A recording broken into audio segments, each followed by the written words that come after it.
Good morning, guys. Happy Wednesday. Honestly, before I started in the video, I thought it was Tuesday.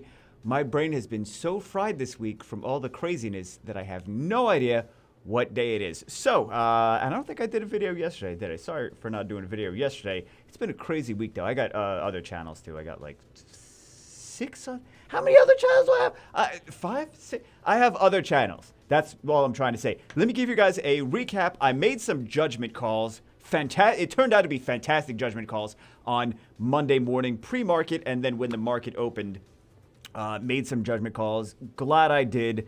So let's kind of discuss them and my strategies, what I did, and then my strategies moving forward. Saber, I know you guys have been, well, whoever's been watching knows that I am bullish on, but bullish-ish on Saber. I feel like it's definitely going to correct, right? There was an analysis that has a price target of $17. It's been actually moving pretty decently towards the 17, even with the market, you know, all the crazy market sell-offs of tech stocks. Saber has not been doing that bad, and it's been performing pretty well. If we actually take a look at the, like, for example, the 1-month chart, it's been doing pretty well, not bad. It's undervalued right now. People are starting to realize that it's undervalued. So I feel like it's going to do just fine. I did sell my positions in Saber, though. I was up 10%. I know it's going to go up more. Don't freak out. Oh, it's gonna tank. It's not going to tank. It's going to continue to climb. I sold my positions in Saber because I was like, the market is very choppy right now. There's a lot of red days last week.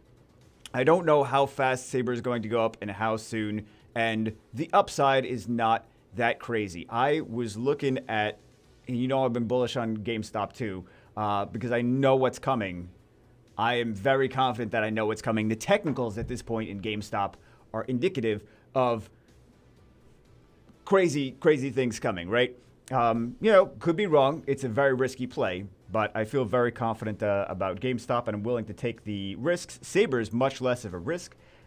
It's a safe bet, but the upside also is not very crazy, right? So Saber may be, you know, it may have been moving up, may have been moving down, moving very slowly, not too much happening with Saber. However, I was so confident that GameStop was going to do some crazy stuff this week that on Monday morning, right after the market opened, I sold my Saber at a 10% gain, right? 10% gain for like a month is, I don't know how long I actually had the stock, but it was maybe around a month or so. 10% gain for a month is not bad. Honestly, it's not bad. I'm bummed out that it was only 10%, but, and it would, because it would have been more, right?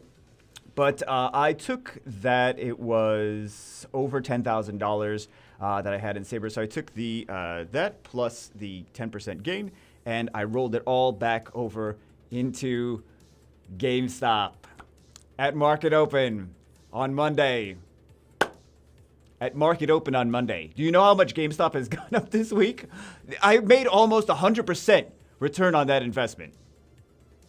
Not only that was a great judgment call. I was like, I do still feel good about Saber, but GameStop is going up more and faster, and I feel very confident about GameStop.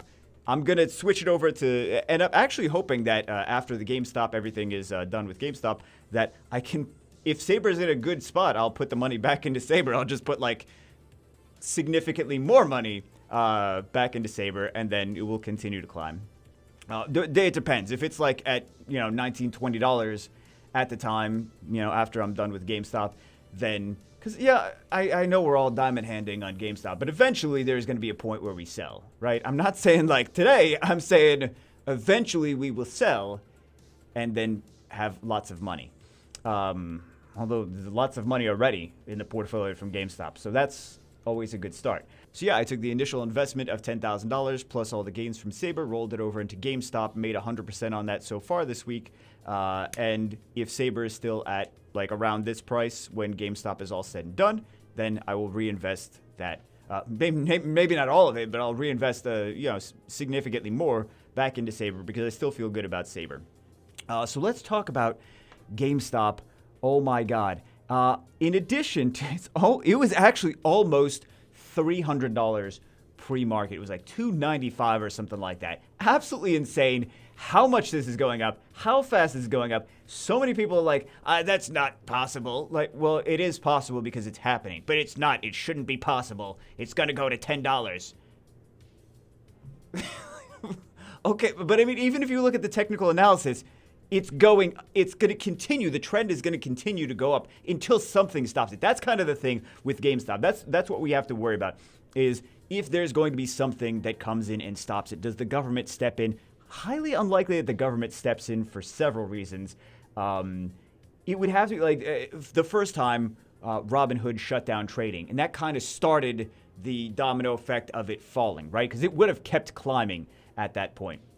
So Robinhood shut that down. That's the reason that the GameStop didn't spike higher, which I think most of us know at this point. Does GameStop fundamentals really lend it to have a $300 or plus, or even $246, which is what it was at the close yesterday, and $283, what it is right now pre-market? Does it lend itself to have those kind of share prices on fundamentals alone? No, I'm not crazy.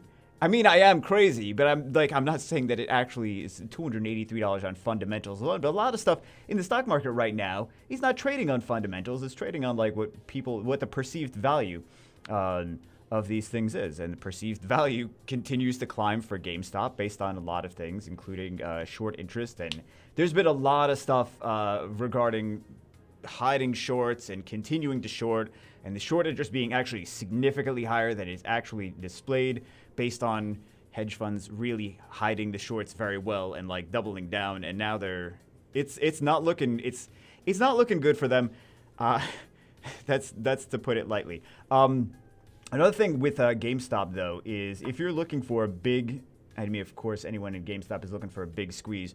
It's going to take a few things to actually get it there. It's going to take, well, I guess maybe that should be for a topic for a different video. But it's going to take a combination of things to really squeeze it. We're going to need some big money investors to come in and really push it high fast, which is kind of what they did a little bit pre-market, and start triggering some options, and then start also getting some margin calls on shorts. And in addition to that, we're going to need just some more money pumped into it from between large investors and more FOMO from retail investors. So we kind of need more things to push it up to trigger that real squeeze, the gamma squeeze on top of the short squeeze, if we really want it to go like to insane, ridiculous, ludicrous prices.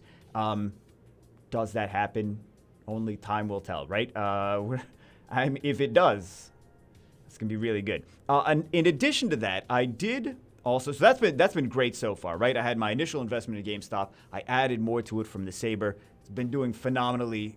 I mean, if you do the math, just based on what I said, $10,000 investment in Saber made 10%, so that's at least $11,000, and was up almost 100%. So that's $22,000. That's basically almost $22,000 of just that, not including the initial investment in GameStop. So it's already been doing phenomenally. I did also transfer some more pre-market. I usually don't trade pre-market, but I did. The thing with pre-market is it's lower liquidity, so it's potentially more volatile. You're not really getting matched up with the best price you can get at any particular time. So things could go a little more haywire pre-market because there's less buyers and sellers. So what I did do though, so I usually don't trade pre-market, but what I did do is I transferred some more money and bought some more GameStop pre-market. I'm like deep in this. Right now it's paying off fantastically, but it could go haywire. You never know. This is so detached from fundamentals. It could go haywire. For right now, it's going wonderfully.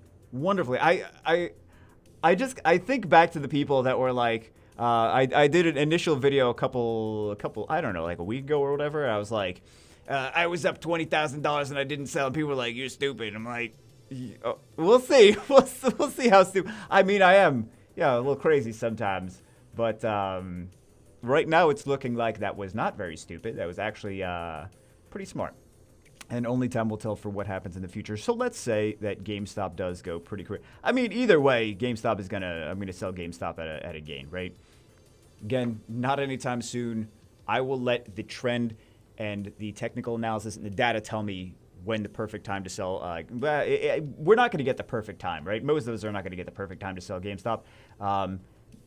Not anytime soon. We'll I feel like we'll know when we start crapping our pants. We'll know when the perfect time to sell is. And again, for those people that are like, this is so detached from fundamentals. No, I agree. This is very detached from fundamentals, but that's not everything that a stock trades on. So yeah, when this goes crazy, whatever it winds up eventually going to, and we eventually sell and make insane amounts of money. Again, I'm already perfectly fine selling for, well, not perfectly fine. I'm still in this. I don't want people to think that, oh, he's going to sell today. No.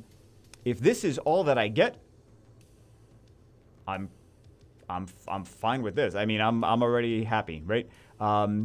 Whenever I do sell, there's going to be a lot of red in the rest of the market, I feel.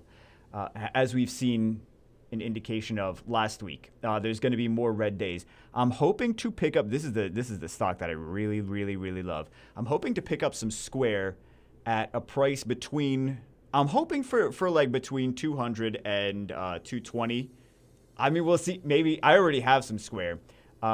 If it goes super red, crazy red, way detached from what it actually should be trading at because there's so much liquidation happening. If that happens, then that's even better because then a lot of people. We have to think of this too. Like after the money is out of GameStop, right? After the squeezes have been squeezed and the stock comes back down to reality, because it will happen eventually. It'll start trading closer to the actual fundamentals. Fundamentals plus some more, right? It's not just going to actually get to just the fundamentals. It's going to get to the fundamentals plus more because there's still people that are bullish on the transfer to e-commerce, right? So it's not really going to get it's not really going to get as low as it was before. That's not really going to be a thing.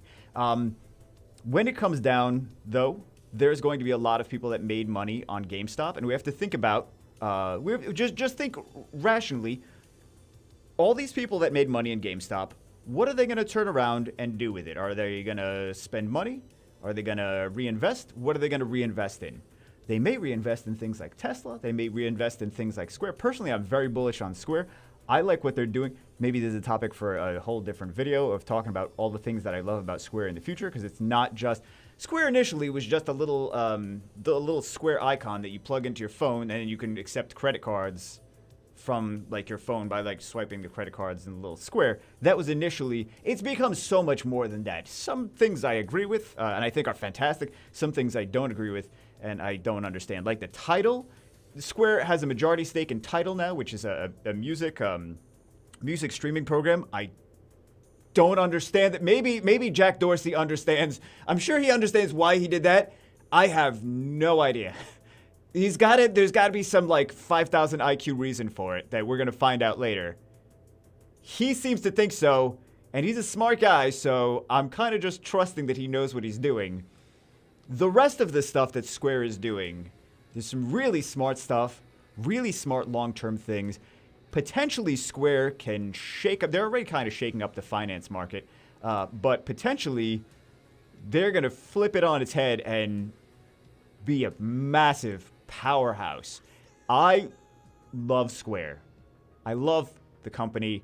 I love the direction that they're headed. As someone that's been screwed over by banks when they're like, oh, we're not going to give you a mortgage. Why? I have money.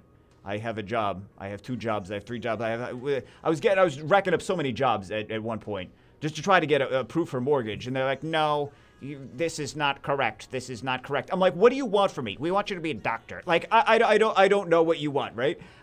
As someone that's like been successful but not successful in the right way so that I couldn't get a mortgage, I just want Square to dominate. And I'm going to be so happy to make money and have the banks. I mean, the banks are never really going to suffer too much. Let's be honest.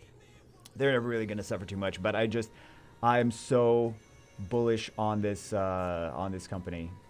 I love this company. I love what they're trying to do. I love the game plan going forward and how they're they're not just going to be a little Square payment processor. They do Cash App and stuff like that too. They're in a lot of different things. So if one market goes down, Square is fine, right? Square is not really going to have issues. The only issues I could see with Square is if other big companies like Bank of America start to try to do what Square is doing and somehow wind up doing it better. But Square already has a first mover advantage, so I still feel confident in Square, and I still would rather do business with Square. As a millennial, I would still feel that I'd rather do business with Square if I'm going for a loan or something like that than go to Bank of America, because I'm not a huge fan of Bank of America, right? I mean, they're doing fine, but I'm not a huge fan of them, just based on how they've treated kind of my generation. So yeah, so that's what I plan. That's the game plan. I took the money from Saber, put it into GameStop to the moon. After the GameStop squeeze has been scrosed, after we get hopefully as much, we're not going to get at the top, but try to make good decisions. I would also say, I would urge on the have multiple exit points situation. That's what I like to do instead of just one. I mean, sometimes, like for example, with the Saber, I had just one exit point because I was just like, I got to get the money out now and then put it into GameStop. So, that's a different situation. But for something like GameStop, how crazy this is going to be for a stock that's so volatile and potentially we're looking for a massive spike, right? That kind of situation, we may want to consider multiple exit points for that. So keep that in mind. And then I'm just going to, took the money from Saber, moved into GameStop, big gains, more gains to come, and then after that's done, hopefully we'll kind of gauge the market. We're gonna see, are there some good opportunities, some good entry points for Square? Are there some good opportunities, some good entry points for getting back into Saber? Both those stocks have some room to grow. Square, I'll hold for 10 years. I don't even care. I'll hold Square for 10 years. Seriously. Saber is not a hold for 10 years for me.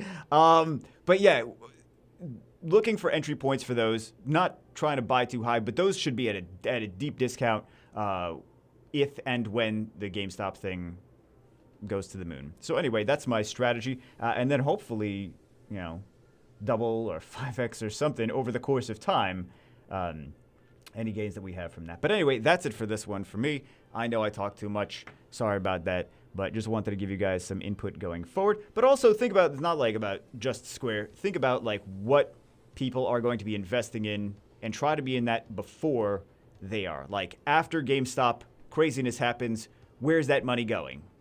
What are people going to be doing with it, right? Think about the mentality of the people that are in GameStop, and then what is going to be the next thing that they're in after that? Where's that money going? And then again, try to be in it before they do, because as soon as they pump all that money in, through the roof, right? They're just going to be bidding the price of whatever security's up. I feel like Tesla, there are going to be a lot of them putting money into Tesla. Tesla's probably going to be up quite a significant amount pretty fast, right? Pretty fast. You could probably even just like very short-term trade Tesla after the GameStop spike, get some Tesla. Tesla spikes after that, sell Tesla pretty quickly for a significant profit, wait for it to die down, get to reasonable levels, buy back in even. Or if it doesn't get into, if it doesn't drop back down, then that could happen too. But that's just my my thoughts on everything. Hope you guys are having a great Wednesday. We'll see what kind of crazy stuff happens today, right? There's so many stocks to talk about, so many things to talk about, but I already talk way enough and too much. Anyway, that's it for this one. I'm really going this time. Hope you guys have a great day. I'll see you as always in the next one.